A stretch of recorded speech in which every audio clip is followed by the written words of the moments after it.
প্রিয় দর্শক বন্ধুরা, আগ্রহী ডকুমেন্টারির নতুন একটি ভিডিওতে আপনাদের সবাইকে স্বাগতম। আজকে আমাদের গন্তব্য মিরপুর শহীদ বুদ্ধিজীবী স্মৃতিসৌধ। মিরপুর শহীদ বুদ্ধিজীবী স্মৃতিসৌধ বাংলাদেশের ইতিহাস, শোক এবং গৌরবের এক অনন্য প্রতীক।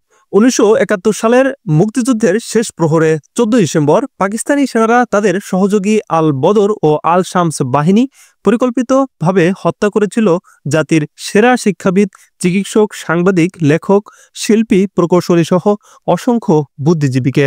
তাদের নিথর দেহ ফেলে দেওয়া হয়েছিল মিরপুরের রায়ের বাজার সহ বিভিন্ন স্থানে।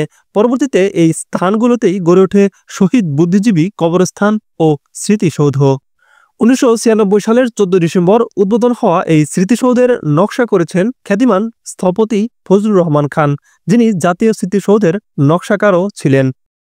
এটি একটি উন্মুক্ত স্থাপনা, যার কেন্দ্রে রয়েছে বিশাল কালো গ্রাফাইট প্রস্তর ফলক, জাতির শোক ও শ্রদ্ধার প্রতীক। এর অসম্পূর্ণ পিরামিডাকৃতির শহীদদের অসমাপ্ত স্বপ্ন ও জাতির গভীর ক্ষতির প্রতিচ্ছবি, আর পাশের জলাধার জীবনের অব্যাহততা ও শুদ্ধতার প্রতীক।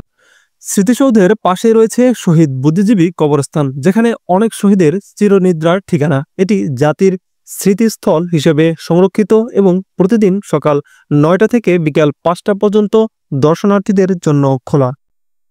প্রতি বছরের 14 ডিসেম্বর শহীদ বুদ্ধিজীবী দিবসে হাজারো মানুষ এখানে এসে ফুলে ভরিয়ে দেন প্রাঙ্গণ, আর মনে করিয়ে দেন স্বাধীনতার আলো, বুদ্ধি ও বিবেকের রক্তে অর্জিত।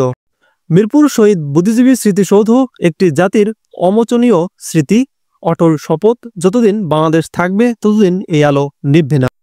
প্রিয় দর্শক বন্ধুরা, আজকের মতো এখানেই বিদায় নিচ্ছি। দেখা হচ্ছে নতুন কোনো ডকুমেন্টারিতে। সে পর্যন্ত ভালো থাকুন, সুস্থ থাকুন, দেখতে থাকুন আগ্রহী ডকুমেন্টারি।